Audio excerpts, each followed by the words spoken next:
से BPSC result पर रोक नहीं, लेकिन भविष्य फैसले पर निर्भर। 31 जनवरी को बीपीएससीपीटी परीक्षा के रिजल्ट पर पटना हाई कोर्ट ने रोक लगाने से इनकार कर दिया है, लेकिन केस के अंतिम फैसला पर रिजल्ट निर्भर करेगा। इस मामले में कोर्ट ने कहा कि आयोग 30 जनवरी बीपीएससी 70वीं पीटी के रिजल्ट पर रोक लगाने से हाईकोर्ट ने इनकार कर दिया है। गड़बड़ी की शिकायत को लेकर अभ्यर्थियों की ओर से दायर अर्जी पर गुरुवार को न्यायमूर्ति अरविंद सिंह चंदेल की एकलपीठ ने सुनवाई की।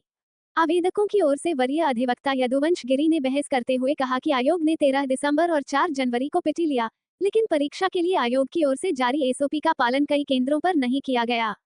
बहस के दौरान कहा गया कि अभ्यर्थी घड़ी, मोबाइल लेकर परीक्षा दे रहे थे। 12 बजे से 2 बजे तक होने वाली परीक्षा में छात्रों को पौने 1 बजे तक प्रश्न पत्र नहीं दिया गया, जबकि उसी सेंटर पर दूसरे छात्रों को समय से प्रश्न पत्र दे दिया गया था। 1:06 पर प्रश्न पत्र एक्स और व्हाट्सएप पर चलने लगा। कई केंद्र पर जैमर नहीं लगा था। यही नहीं, परीक्षा के एक दिन पहले सेंटर को बदल दिया गया। सबसे ज्यादा गड़बड़ी बाबू परीक्षा परिसर में हुई। उन्होंने आयोग की ओर से 4 जनवरी को हुई परीक्षा की उत्तर कुंजी का हवाला देते हुए कहा कि 3 प्रश्नों को हटा दिया गया है। वहीं 13 दिसंबर को हुई परीक्षा के 2 प्रश्न को 4 जनवरी की परीक्षा में फिर से पूछा गया है। 4 जनवरी की परीक्षा के जे सीरीज के प्रश्न पत्र में एक प्रश्न गलत है और छात्रों की आपत्ति पर आयोग ने उस प्रश्न को हटा दिया है। इसका फायदा 4 जनवरी के परीक्षार्थियों को होगा।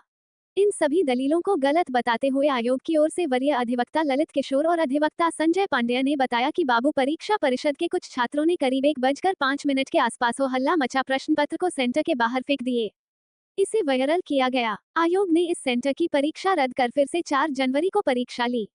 इस केस के आवेदक संख्या 2 का सेंटर बाबू परीक्षा परिषद में था और ये 4 जनवरी को हुई परीक्षा में भी शामिल हुए। कोई भी आवेदक का इस परीक्षा केंद्र पर सेंटर नहीं था। अर्जी का विरोध करते हुए कहा कि परीक्षा को लेकर कोई भी अभ्यर्थी आपत्ति और गड़बड़ी की शिकायत आयोग से नहीं की है।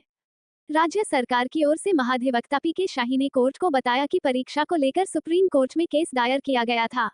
सुप्रीम कोर्ट ने हाई कोर्ट में केस दायर करने का निर्देश दिया। हाई कोर्ट में लोकहित याचिका के रूप में केस दायर किया गया है। कोर्ट ने अंतरिम राहत देने से इनकार करते हुए आयोग को अर्जी में उठाए गए हर सवाल का जवाब 30 जनवरी तक देने का आदेश दिया। अब सुनवाई 31 जनवरी को होगी।